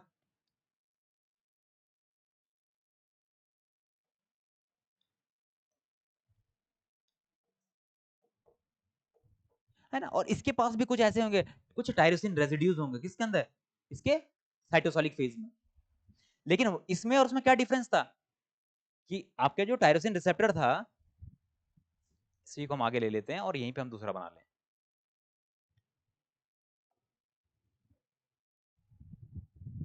इसके पास क्या डिफरेंस था कि इसके पास एक कैटालिटिक सब यूनिट थी जो क्या कर पा रही थी? जो आपका फॉस्फोराइलेशन, जो टायरोसिन काइनेज की एक्टिविटी शो कर रहा था। समझ रहे हैं बात को? तो दोनों में क्या है? ये आपका आरटीके हो गया, ये आपका नॉन आरटीके कह सकते हैं हम इसको, non receptor tyrosine non RTK. दोनों में एक ही डिफरेंस है कि इस रिसेप्टर के खुद के पास क्या प्रॉपर्टीज थी? इसके पास कैटालिटिक सब यूनिट थी।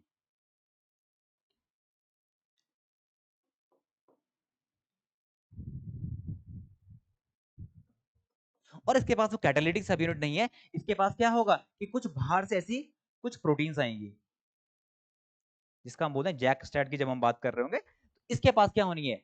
इसके पास वो प्रॉपर्टी होगी। कौन सी वाली? Catalytic property. मेरी बात को समझे? दोनों में क्या डिफरेंस हो रहा है? दोनों सेम। दोनों के पास एक एक एक आपकी लाइगेंड बाइंडिंग साइट होगी जो आपके कहाँ होगी? आपके एक्स्ट्रा सेलुलर साइड में होगी, और एक इंट्रा सेलुलर साइड होगी जिसके थ्रू क्या हो रहा है? जिसपे आपका बाइंड करने वाला कौन? कोई एंजाइम आके बाइंड करने वाला, जो आपका जिसके पास कैसी प्रॉपर्टी होगी? फॉस्फोराइलेशन या फॉस्फोराइलेटिंग प्रॉपर्टीज है, जो फॉस्फोराइलेट करे। जबकि आपके आरटीके के पास क्या था? उसके पास खुद के पास वो प्रॉपर्टी थी। क्लियर है दोनों में? अब बात कर लेते हैं तो रिसेप्टर टायरोसिन की बात करें तो ये found in receptor without intrinsic kinase activity. कि जो आपके इसके पास इंट्रिंसिक मतलब खुद के पास वो एक्टिविटी नहीं है। किसके पास? उस रिसेप्टर के पास खुद इंट्रिंसिक मतलब खुद से ही वो किसी को फॉस्फोराइलेट नहीं कर सकता है।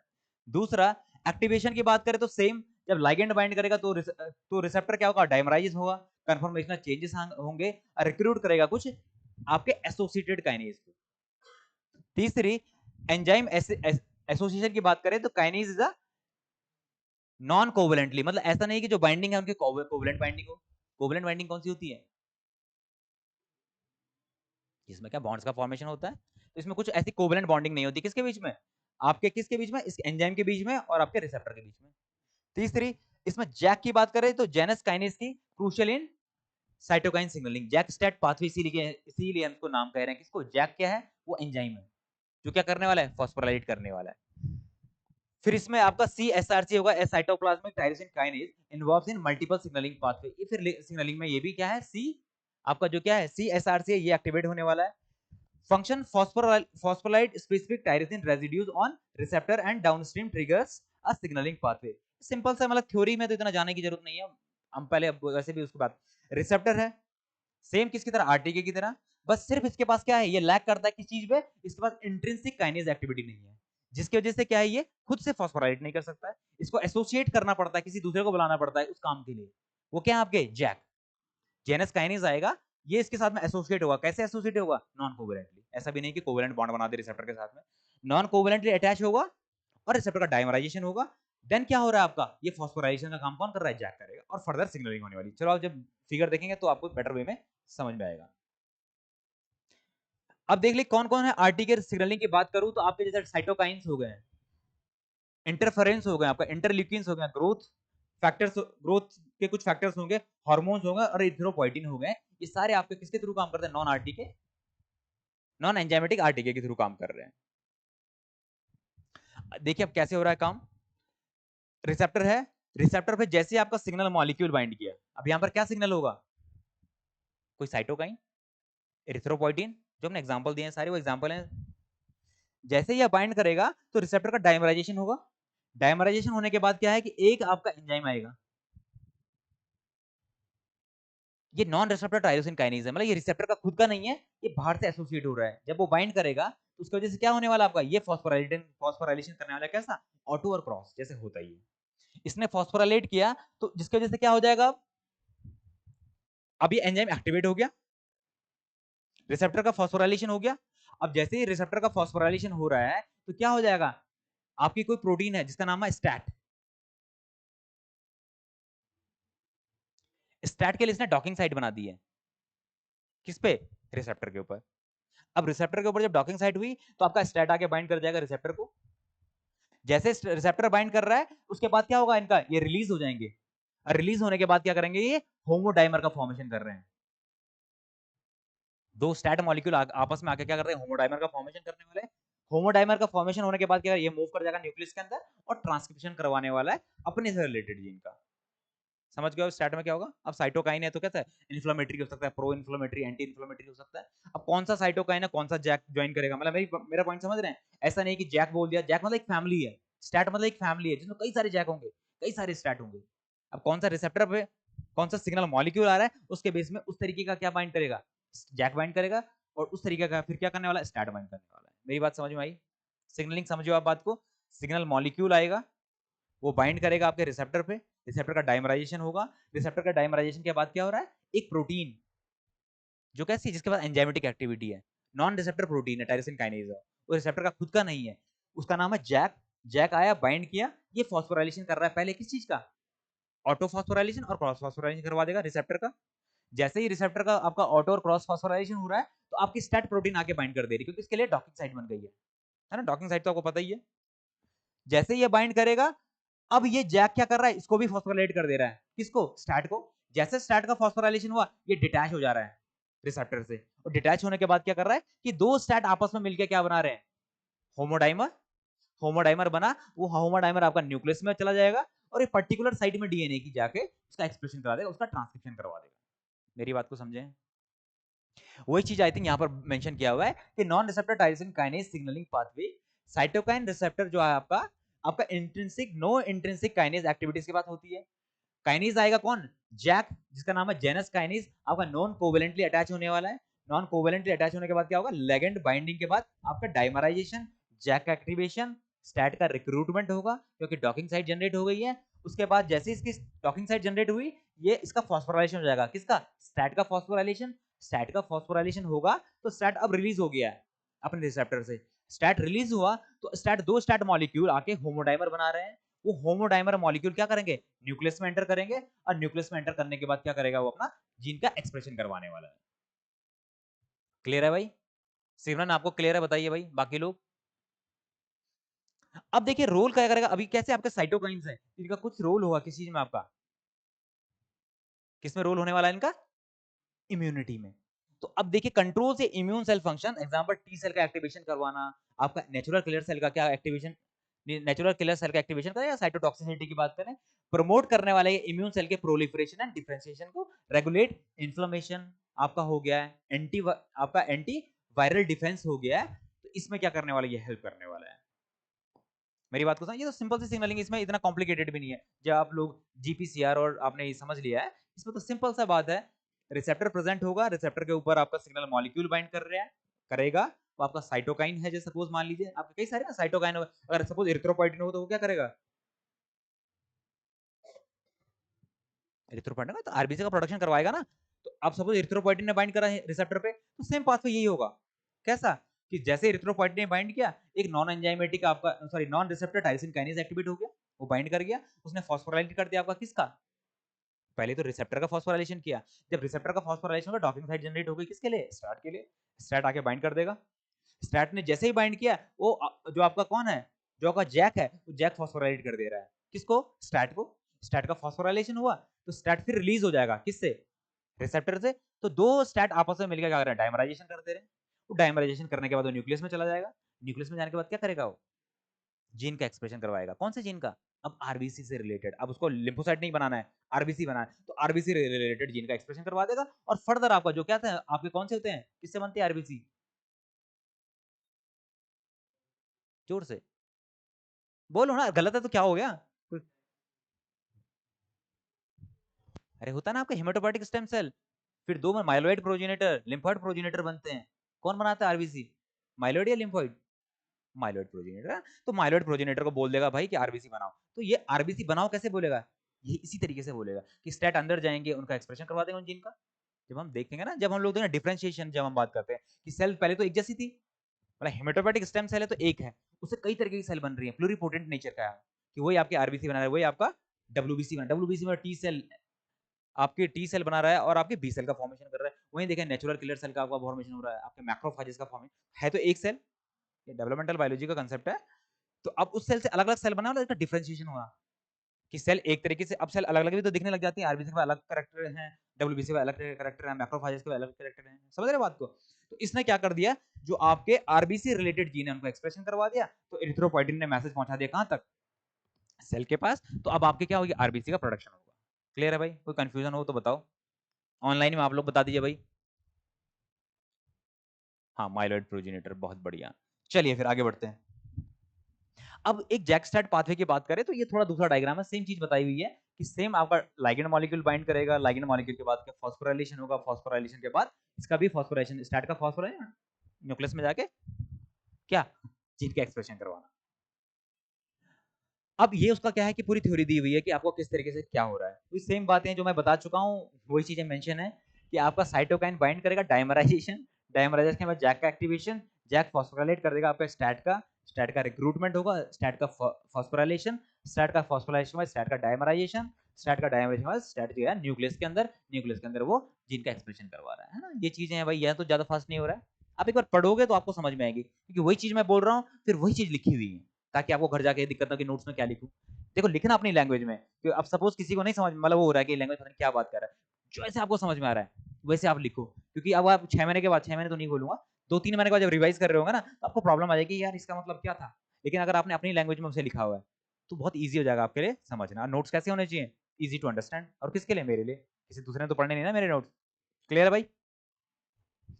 तो अब ये कुछ अलग अलग तरीके से टेबल दिया हुआ है कि अलग अलग, जैसे इंटरफेरेंस हो गया आपका, interferon alpha beta, interferon gamma, तो ये अलग अलग जैक 1 जैक 2 अलग अलग जैक है, वहां पे अलग अलग स्टैट हैं, तो उनके नाम दिए हुए, एक बार आप लोग इसको भी गो थ्रू कर लेना, ताकि क्वेश्चन अगर इस तरीके से आ जाए तो आपको पता हो। अब देखो भाई, ये तो सिग्नलिंग है, इस सिग्नलिंग को रोकने के लिए भी कई तरीके के, कई कई जगह से रोका जा सकता है। पहला पहला कैसे रोका जा सकता है? क्या हो सकता है, क्या स्टेप है रोक, अगर हम इस सिग्नलिंग को रोकना हो तो क्या क्या स्टेप हो सकते हैं? पहला, आप रिसेप्टर पे बाइंड ही ना करने दो, है ना। अगर रिसेप्टर पे बाइंड कर लिया तो जैक को बाइंड ना करने दो, एक्टिवेट ना होने दो। दूसरा क्या हो सकता है कि जैक को फॉस्फोराइलेट ना करने दो, डिफॉस्फोराइलेशन करवा दो उसका रिसेप्टर का। तीसरा क्या हो सकता है कि स्टैट को बाइंड ना करने दो।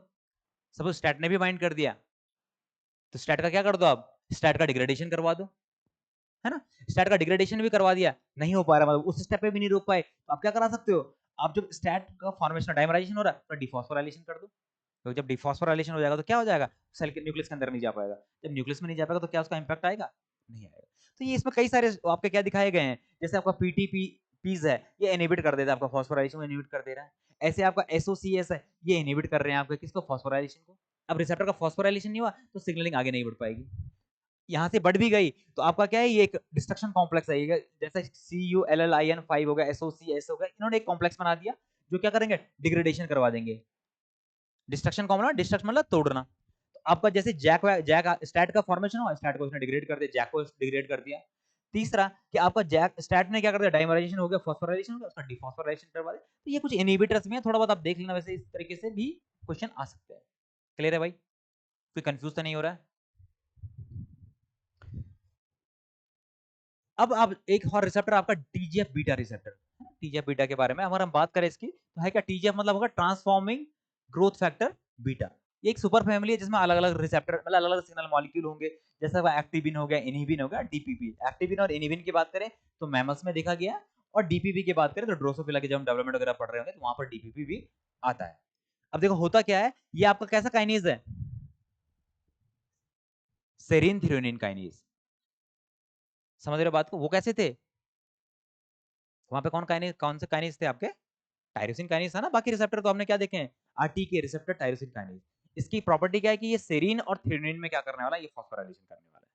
दूसरा, transcription factor coupled receptor, and receptor के स्ट्रक्चर में क्या आपका टाइप 1, जो इसके रिसेप्टर अभी तक हम कैसे देख रहे थे, जो रिसेप्टर थे सिंगल सब यूनिट थी, एक ही सब यूनिट था, और एक जैसी दो यूनिट आके आपस में मिल रही थी और होमोडाइमर का फॉर्मेशन कर रही थी, और उसका क्या हो रहा है आगे सिग्नलिंग कर रही थी। अब यहाँ पर क्या, एक टाइप 1 पॉलीपेप्टाइड है आपका, दूसरा आपका टाइप 2 पॉलीपेप्टाइड है। जो टाइप 2 पॉलीपेप्टाइड है उसके पास लिगैंड बाइंडिंग साइट है। क्या है इसके पास, लिगैंड बाइंडिंग साइट, और फॉस्फोराइलेशन की क्या है इसके पास प्रॉपर्टी है। मेरी बात को समझे, क्या हो रहा है यहाँ पर, आओ पहले फिगर देख ले। अच्छा फिर चलो, क्या है आपका रिसेप्टर जो है, रिसेप्टर के पास क्या है आपके आपकी 3 सब यूनिट्स है। यहाँ पर 2 मेंशन है, पर कहीं कहीं आप देखोगे तो एक तीसरी सब यूनिट भी होती है, पर मोस्टली आपके 2 सब यूनिट है। सब यूनिट आपकी टाइप 1 और टाइप 2, टाइप 1 है और टाइप 2 है। टाइप 2 के पास क्या प्रॉपर्टीज हैं कि जो लिगैंड मॉलिक्यूल है, जो सिग्नल मॉलिक्यूल आएगा उसको वो किस पे बाइंड करने वाला है, वो टाइप 2 पे बाइंड करने वाला है। और टाइप 2 के पास ही क्या होने वाला आपका, हाँ थर्ड भी होती है, मैं वो मेंशन कर रहा था, थर्ड भी होती है, पर ये आमतौर पे नहीं, मतलब मान लो उसको आप टाइप 3 भी लिख लो वैसे,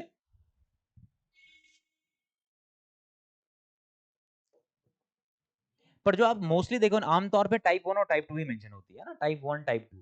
अब टाइप 1 और टाइप 2 जो है हमारे 2 के पास प्रॉपर्टी है क्या चीज, कि लिगैंड को बाइंड करने की और फॉस्फोराइलेशन करवाने की। इसी की हम बात करें तो कुछ और एग्जांपल की बात करें, बोन मॉर्फोजेनेटिक, आपका जो प्रोटीन है बीएमपी भी इसी के थ्रू सिग्नलिंग करता है। कौन कौन हो गया, एक्टिविन हो गया, दूसरा आपका इनहिबिन हो गया, बीएमपी हो गया, और डीपीपी हो गया। ये क्या है, इसके एग्जांपल है सिग्नल मॉलिक्यूल्स के, मतलब ये इसके लाइगेंड्स हैं। अब ये क्या करते हैं, इनहिबिट करते हैं किस चीज को, इनहिबिशन ऑफ सेल प्रोलिफरेशन। अब जब ये इनहिबिट कर रहा है सेल प्रोलिफरेशन, मतलब सेल को डिवाइड नहीं होने देगा, प्रोलिफरेशन मतलब डिवीजन, तो ये क्या कर देगा, ट्यूमर सप्रेशर की तरह काम करेगा, ट्यूमर को सप्रेशन में हेल्प करने वाला है। और inhibition of metastasis in cancer, और activation of SMAD4/5 transcription factor. अब बात समझिए, टीजीएफ जो अभी तक क्या देख रहे थे हम लोग, कि जो सिग्नलिंग मॉलिक्यूल थे वो प्रोलिफरेशन प्रोलिफरेशन बढ़ा रहे थे। यहाँ पर थोड़ा सा हमने क्या देखा, चेंज देखा कि ये इनहिबिट कर रहा है। तो अब क्या है, ये इनहिबिशन करेगा तो ये ट्यूमर सप्रेशर का काम करने वाला है, मतलब जो ट्यूमर में होता क्या है अनकंट्रोल्ड सेल डिवीजन, उसको रोकने का काम कर रहा है।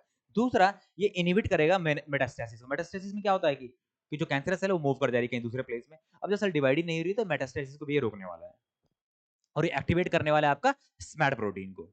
ठीक है, SMAD4/5। अभी देख लो ये होती कैसे सिग्नलिंग। अब देखो हो क्या रहा है कि आपके कुछ सिग्नल मॉलिक्यूल हैं, कुछ रिसेप्टर हैं।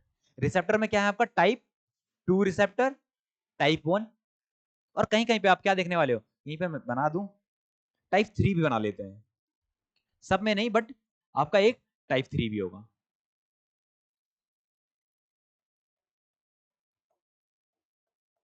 अब देखिए हो क्या रहा है, सिग्नल मॉलिक्यूल आया, सिग्नल मॉलिक्यूल जैसे ही बाइंड करेगा तो ये आपका किस तरीके से हेटेरोटेट्रामर का फॉर्मेशन कर रहा है, कि दो आपके क्या है टाइप 2, और एक आपका क्या है, दो आपका क्या है टाइप 1।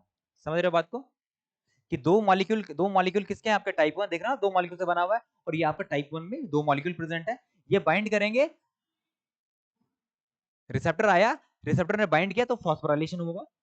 जब फॉस्फोराइलेशन हो रहा है तो ये क्या कर देगा, एक SMAD2/3 जिसको हम आर स्मैड भी बोलते हैं, SMAD2/3 को क्या कर देगा, एक्टिवेट कर देगा। कैसे, इसका फॉस्फोराइलेशन कर देगा। और कहां पे फॉस्फोराइलेशन करेगा, कौन सी पोजीशन में, क्योंकि ये कैसा आपका, क्या बोला, ये आपका सेरीन थ्रेओनिन, ये उसमें नहीं करेगा, टायरोसिन पे नहीं करेगा, ये सेरीन थ्रेओनिन काइनेज है। इसने इसका फॉस्फोराइलेशन जैसे ही किया तो आपका 2/3 एक्टिवेट हो गया, कौन, आपका आर स्मैड एक्टिवेट हो गया। अब आर स्मैड जब एक्टिवेट हो जाता है तो ये को स्मैड के साथ बाइंड कर जाता है, वो आपका क्या है SMAD4। आर स्मैड क्या है आपका, SMAD2 और 3, SMAD2/3 क्या है आपका,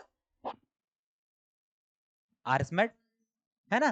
तो आरएसमेड क्या है आपका 2,3, इसका फॉस्फोराइलेशन ये एक्टिवेट हो गया। ये एक्टिवेट जब होता है तो ये कोस्टोमुलेटरी मतलब कोस्मेड के साथ में बाइंड करेगा, दैट इज SMAD4। SMAD4 के साथ में बाइंड कर देगा।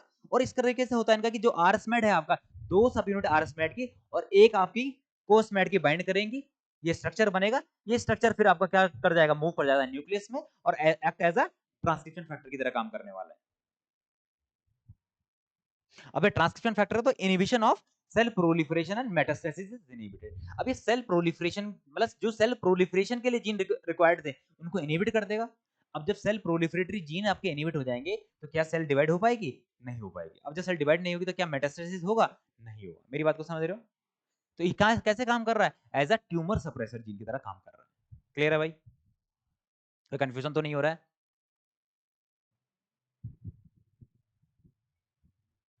बाकी लोग समझ गए बात को। सिंपल से एक बार मैं इसको रिकैप वो कर लेता हूं कि आपका क्या है कि जहां पर 3 होगा तो 3 भी पहले एसोसिएट हो जाएगा। पहले वो बाइंड करेगा 3 के साथ में, कौन, लाइगेंड।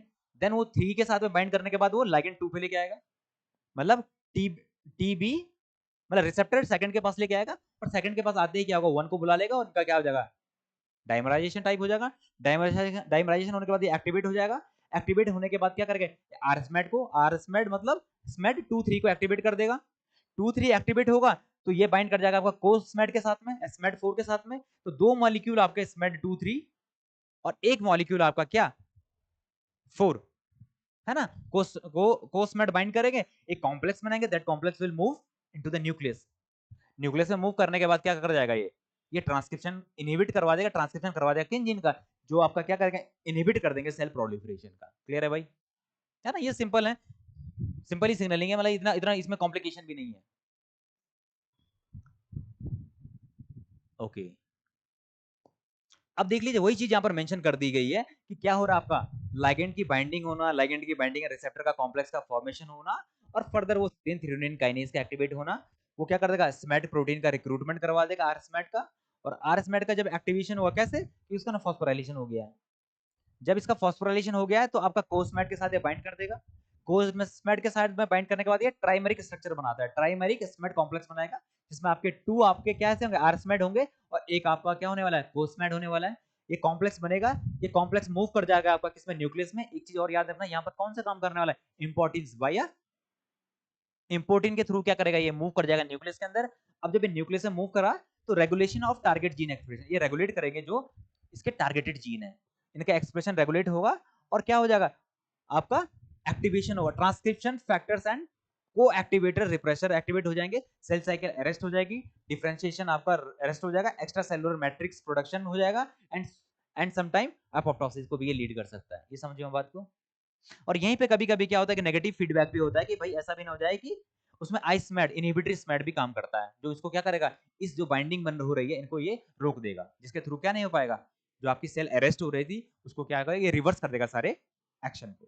क्लियर है भाई, उसका नाम क्या है, स्मैड आपका 6 और 7 क्या कर रहे हैं, इनहिबिटरी स्मैड है। हमने कितने स्मैड जान लिए यहाँ पे, स्मैड 2-3 कौन से स्मैड है वो, आर आर स्मैड है। बाकी स्मैड 4 जो आपका कैसा है, कोस्मैड है। उसके बाद हमने एक और जान लिया, इनहिबिटरी स्मैड है, कौन से, आपका 6 और 7। यहां तक किसी को कंफ्यूजन, क्लियर है भाई। ये सारे आपके किसके पार्ट हैं, क्लासिकल सिग्नलिंग के पार्ट हैं। अब देखिए आप कुछ रिसेप्टर आपके ऐसे भी हैं, ग्वाइनाइल साइक्लेज की हम बात करें, रिसेप्टर ग्वाइनाइल साइक्लेज, इसमें क्या होगा, सिग्नल मॉलिक्यूल आएगा, लाइगेंड पे लाइगेंड मॉलिक्यूल आएगा, वो बाइंड करेगा अपने रिसेप्टर पे। जैसे ही वो अपने रिसेप्टर पे बाइंड कर देगा तो कुछ से क्या हो जाएगा, जो आपका ग्वाइनाइल साइक्लेज है वो एक्टिवेट हो जाएगा। ग्वाइनाइल साइक्लेज एक्टिवेट होगा तो क्या बनाता है वो, जीएमपी, किससे, साइक्लिक जीटीपी बना देगा, ग्वाइनाइल साइक्लेज। गलत नहीं बोल रहे तुम कुछ क्या करेगा बताओ, ये साइकिल बनाएगा, साइक्लिक बनाएगा, मतलब साइकिल बना देगा किसकी, जीटीपी की, जीटीपी को साइक्लिक जीएमपी में कन्वर्ट कर देगा। सिंपल सी चीज है। देखो होता क्या है यहाँ पर, देखो ग्वाइनाइल साइक्लिक क्या, साइक्लिक जीएमपी प्रोडक्शन लिखा भी है यार, तभी तुम वो करते हो। तो साइक्लिक जीएमपी का प्रोडक्शन कर देगा किस चीज में, मतलब एटीपी, नो सॉरी जीटीपी के साइक्लिक जीएमपी बना देगा। और साइक्लिक जीएमपी आपका क्या काम करने वाला है, सेकेंडरी मैसेंजर की तरह भी काम करेगा। अब देखिए इसका कुछ सिग्नल मॉलिक्यूल की बात करेंगे हम। तो जैसे आपका एएनपी है, एक एएनपी क्या है आपका, एट्रियल नेट्री यूरेटिक पेप्टाइड्स, है ना, ये आपने सुना भी होगा अगर थोड़ा बहुत आइडिया हो, नहीं सुना है तो आप अभी सुनोगे, है ना। दूसरा आपका क्या है, रिसेक्ट और स्पिरेक्ट की हम बात करें, ये कीमो अट्रैक्शन में काम करता है, कहां पर, जहां पर आपका क्या होता है, क्या बोलते हैं यार उसको हम, एक्सटर्नल फर्टिलाइजेशन।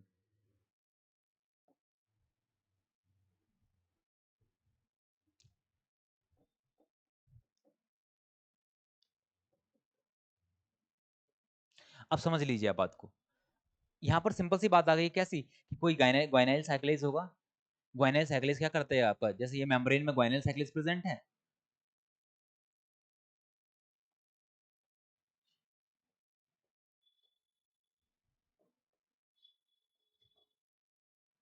है ना, ग्वाइनाइल साइक्लेज प्रेजेंट है, और ये कैसा है कि जैसे इस पे रिसेप्टर है, एक तरीके से रिसेप्टर मॉलिक्यूल डायरेक्टली अटैच है,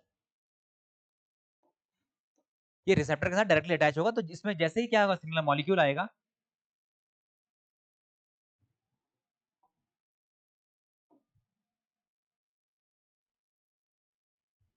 ये रिसेप्टर के साथ में क्या है, डायरेक्टली अटैच होता है, कौन, ग्वाइनाइल साइक्लेज। अब जैसे ही सिग्नल मॉलिक्यूल आया, मतलब लाइगेंड जैसे ही आएगा, ये क्या कर देगा, इसको एक्टिवेट कर देगा, किसको एक्टिवेट कर देगा, ग्वाइनाइल साइक्लेज को, और ग्वाइनाइल साइक्लेज क्या करने वाला आपका, जीटीपी को साइक्लिक जीएमपी बना देगा, है ना। और उसके हमने दो सिग्नल मॉलिक्यूल की बात करी, दो एग्जांपल की हम बात कर रहे हैं, एक तो आपका एएनपी, एट्रियल नेट्री यूरेटिक पेप्टाइड, दूसरा हमने स्प्रेक्ट और रिसेप्ट की बात करी, समझ रहे हो बात को। तो जैसे ही ये सिग्नल मॉलिक्यूल बाइंड करेंगे किस चीज पे, अपने रिसेप्टर पे, ये ग्वाइनाइल साइक्लेज को एक्टिवेट कर देंगे, ग्वाइनाइल साइक्लेज एक्टिवेट होगा, उससे क्या होगा, साइक्लिक जीएमपी बन जाएगा, है ना। अब एक एक एग्जांपल को हम थोड़ा डिटेल में भी देख लेते हैं, कि देखो जैसे ब्लड के अंदर क्या होता है, ब्लड के अंदर नहीं, हाँ, ब्लड वॉल्यूम बढ़ जाता है, ब्लड वॉल्यूम समझ रहे हो, ब्लड वॉल्यूम बढ़ना मीन्स, जोर से, वॉल्यूम थिकनेस नहीं भाई, volume means quantity, blood volume बढ़ना मतलब क्वांटिटी बढ़ गई है ब्लड की। तो कई बार क्या हो जाता है कि ब्लड वॉल्यूम बढ़ गया, अगर सपोज उसको कंट्रोल करना है, क्या हो रहा है देखो, ए एएनपी ने क्या कर दिया, आपका एएनपी सिग्नल मॉलिक्यूल कहां से रिलीज होगा आपका, ये आपका हार्ट से रिलीज होने वाला है।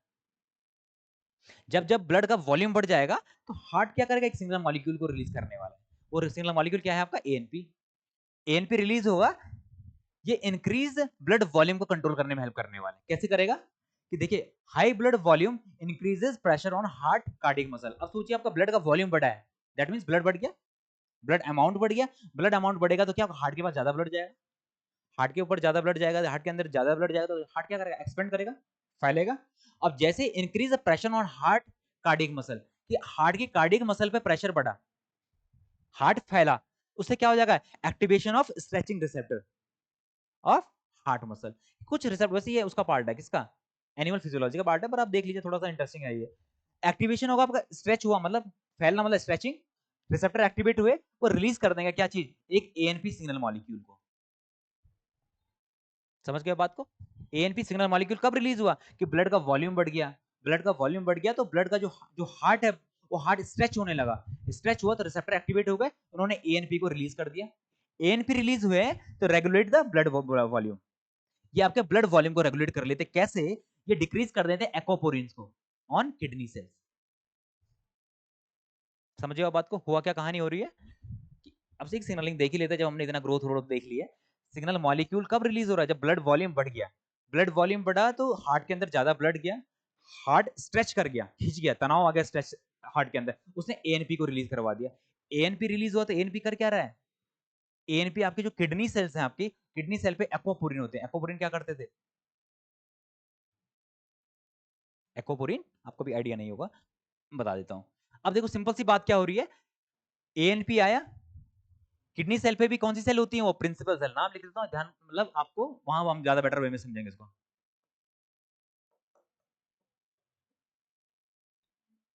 किडनी के अंदर भी अलग अलग तरीके की सेल है यार, आपका लूप ऑफ हेनले वो जो हम देखते हैं, नेफ्रॉन्स देखे हमने, ऐसी उसमें एक प्रिंसिपल सेल होती है, प्रिंसिपल सेल में क्या होता है, एक्वापोरिन को ये क्या करवा देता है, इनटेक करवा देता है, एक्वापोरिन मतलब समझ लीजिए ये कोई, ये प्रिंसिपल सेल है, प्रिंसिपल सेल के ऊपर क्या है आपके, आप मान लीजिए इसको, इस वे में ना बनाकर इसको मैं ऐसे बना देता हूं, ये आपके हैं एक्वापोरिन,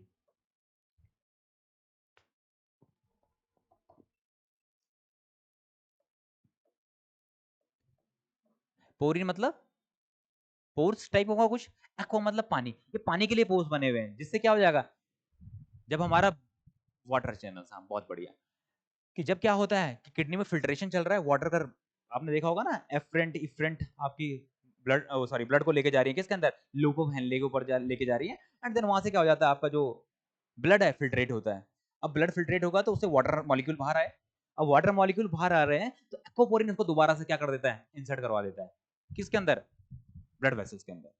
अब मान लीजिए ब्लड वॉल्यूम बढ़ा हुआ है, एक्वापोरिन ओपन है, तो क्या हो जाएगा, ब्लड के अंदर और पानी जा रहा है, पानी जाएगा तो उससे क्या हो जाएगा, क्योंकि जो ब्लड है हमारा वो कैसा है, उसमें ऑस्मोटिक प्रेशर क्या होगा, कम होगा ज्यादा होगा, ज्यादा होगा, है ना, क्योंकि ऑस्मोटिक प्रेशर किसकी वजह से होता है, सॉल्यूट्स की वजह से, उसके अंदर कई सारे सॉल्यूट्स हैं, है ना, मिनरल्स हैं उसके अंदर, कई सारी प्रोटीन्स हैं, तो सॉल्यूट बहुत ज्यादा होगा, तो प्रेशर ज्यादा होगा तो क्या हो जाएगा, वाटर उसके अंदर क्या चला जाएगा, मूव कर जाएगा, तो एक्वापोरिन को ये करवा देगा बंद, कौन, एएनपी, एएनपी ने एक्वापोरिन को बंद करा दिया तो उससे क्या हो जाएगा, अब ब्लड के अंदर क्या नहीं जा रहा है, वाटर मॉलिक्यूल नहीं जा रहे हैं, तो वाटर क्या हो जाएगा, फिल्ट्रेट होता रहेगा, यूरिन में रिलीज हो जाएगा, तो ब्लड वॉल्यूम धीरे धीरे क्या हो जाएगा, आपका ब्लड वॉल्यूम कम हो जाएगा। ये सिंपल सा फंडा था इसका, कि एएनपी बाइंड करेगा, एएनपी बाइंड करने के बाद क्या इसके साथ क्या अटैच है, आपके ग्वाइनाइल साइक्लेज, ग्वाइनाइल साइक्लेज एक्टिवेट होंगे तो जीटीपी से साइक्लिक जीएमपी बना देगा, साइक्लिक जीएमपी बनेंगे तो उससे क्या हो जाएगा, साइक्लिक जीएमपी क्या करा देगा, इंटरनलाइजेशन करवा देगा, किसका, आपके एक्वापोरिन्स का। अब एक्वापोरिन सेल के अंदर आ गए, हमने देखा ना वेसिकल्स की फॉर्मेशन में रहेगा,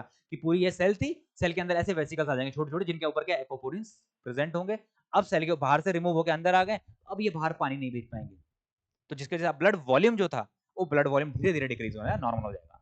क्लियर है भाई, क्लियर है कि कंफ्यूजन है, आप बताइए भाई, ऑनलाइन मामलों में क्लियर है। हम इसको डिटेल में कहां देखने वाले हैं, जब हम लोग एनिमल फिजियोलॉजी में हार्ट की बात कर रहे हैं या ब्लड की बात करने वाले हैं। क्लियर। एक और तरीके के चैनल भी होते हैं, कुछ आपका आइनोट्रोपिक चैनल्स की बात भी कर सकते हैं। आइनोट्रोपिक चैनल्स मींस ये क्या करेंगे, ये आयंस का अंदर आना या बाहर जाना ये क्या करें, नियंत्रित करें, कंट्रोल करेंगे। ठीक है, अब देखिए होता क्या है कि जो आइनोट्रोपिक चैनल्स हैं आपके क्या होंगे, ये आयंस आएगा, अब आयंस क्या हो सकता है, ये कोई आपका ग्लूटामेट हो सकता है, क्या था ग्लूटामेट, क्या था, ग्लूटामेट होता क्या है, अमाइनो एसिड, फिर ये कुछ अमाइनो एसिड हमारे हार्मोन्स की तरह भी काम करते हैं, सिग्नल मॉलिक्यूल की तरह भी काम करते हैं, न्यूरोट्रांसमीटर की तरह भी काम करते हैं, क्या थे ग्लूटामेट, क्या था, अभी तो हमने पढ़ा है भाई, रोडाप्सिन वाले में देखा था, क्या किस तरह का था, एक्साइटरी था, इनहिबिटरी था, एक्साइटरी था, है ना, याद है, नहीं हो जाएगा धीरे धीरे। तो आपका जैसे आपका अमाइनो एसिड्स हो गए हैं, कुछ सिग्नल मॉलिक्यूल हो गए, जैसे गाबा, गामा अमाइनो ब्यूटारिक एसिड, ये कैसा है, ये इनहिबिटरी है।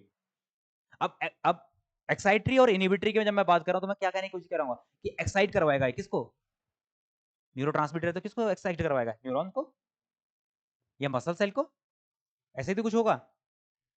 अब मतलब ऐसे लग रहा है जैसे ब्लैंक से देख रहे हो, समझ में आ रही है बात, समझ रहे हो, यू आर अंडरस्टैंडिंग ना। हाँ, तो सिंपल सी बात है कि आपके जितने भी क्या बोलूं मैं, अगर न्यूरोट्रांसमीटर की बात करूं,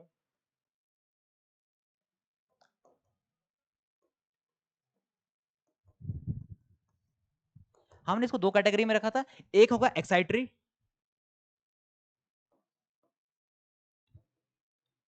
इसका एग्जांपल हम देख लें तो आपका ग्लूटामेट ही हो गया, जैसे अभी हम लोगों ने देखा है।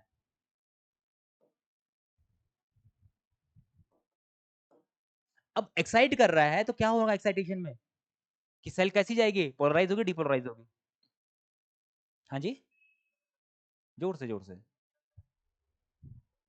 अंदर जाएगा तो क्या अंदर जाएगा, ग्लूटामेट, हाँ, एक्साइटरी होगा तो मतलब दैट मींस ये आगे जाके कुछ करने वाला है, एक्साइटेशन करने वाला है, एक्साइटेशन कब होगा, मींस न्यूरोट्रांसमीटर को रिलीज करवाने वाला आगे जाके ना, ये तो होता है। अब कब न्यूरोट्रांसमीटर रिलीज होते हैं भाई, जब सेल क्या होती है आपकी, डिपोलराइज होती है, ध्यान है कुछ, सोडियम अंदर जाता है, डिपोलराइजेशन होगा, तब जाके सेल क्या करती है आपकी, एक्सोसाइटोसिस करती है ना, कुछ ध्यान होना चाहिए आप लोगों को, पर चलो नहीं भी है तो आगे आएगा। अब ये ग्लूटामेट क्या करेगा, ये एक तरीके से क्या करने वाला, आपका लाइगेंड की तरह काम करने वाला है रिसेप्टर पे, कौन से रिसेप्टर पे, सोडियम आयन चैनल। अब ये क्या करेगा, सोडियम आयन चैनल को ओपन कर देगा, मतलब अगर मैं बात करूं, ये पहले आप ये समझ लो, इसमें चलो इसको बताता हूं, न्यूरोट्रांस एक्साइटरी हो गया, इनहिबिटरी हो गया।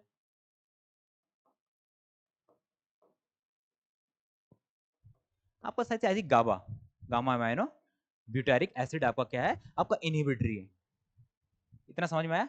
अब ये पहले ये समझ लो कि लिगैंड बाइंड करेगा, लिगैंड क्या हो सकता है आपका, कोई न्यूरोट्रांसमीटर, कोई सिग्नल मॉलिक्यूल, ये बाइंड करेगा, ये ओपन कर देगा किसको, चैनल्स को, है ना? ओपन चैनल ओपन हुए तो अब जो लिगैंड होगा, सपोज एक आपका कैल्शियम आयन चैनल है, तो कैल्शियम आयन क्या कर देगा, ये आने देगा कैल्शियम आयन को, कैल्शियम आयन चैनल क्या करेंगे, कैल्शियम को अंदर आने देगा। ये सपोज मान लीजिए आप सोडियम आयन चैनल है, तो ये सोडियम को अंदर आने देगा। ये पोटेशियम आयन चैनल, ये पोटेशियम को आने देगा। और जैसे ही आपका लिगैंड रिमूव होगा, ये ढक्कन क्लोज हो जाएगा, ये जो आपका चैनल है वो चैनल बंद हो जाएगा। एक ये भी तो सिग्नलिंग है ना, समझ गए बात को, इस बात को? अब देखो सिंपल सी अगर मैं बात करूं,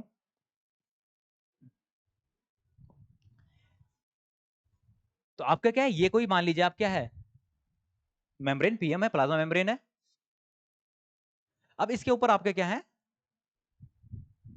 ये आपके चैनल प्रेजेंट है। चैनल कैसा है आपका, बंद है, कब तक, जब तक लिगैंड नहीं आया। अब यहां पर क्या आया है आपका, ओपन हो जाएगा कब, अब यहां पर आपका क्या आ चुका है, यहां पर आपका लिगैंड मॉलिक्यूल आ गया। मतलब मान लीजिए एक ग्लूटामेट आ जाए,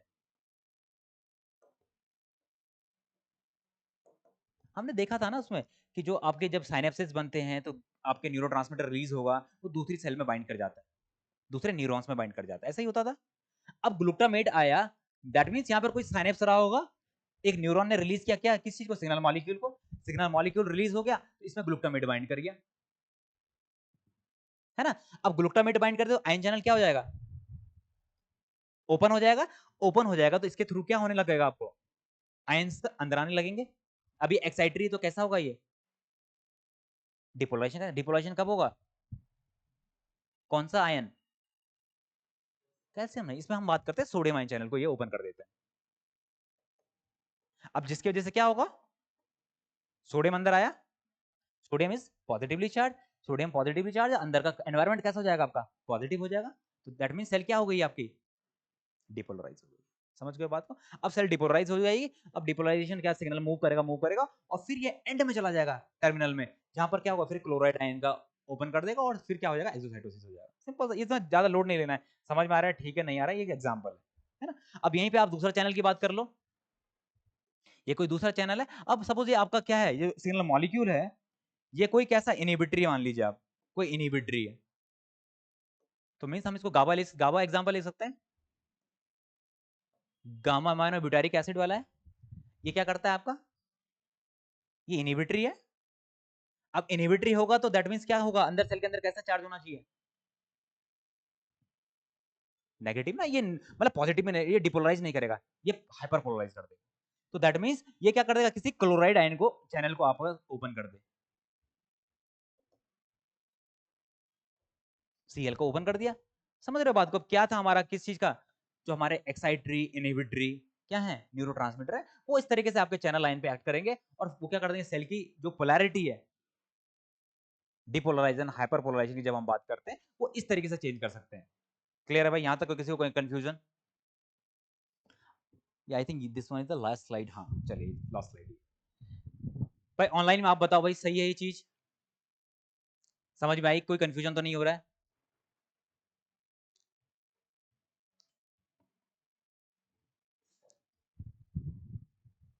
ऑल क्लियर।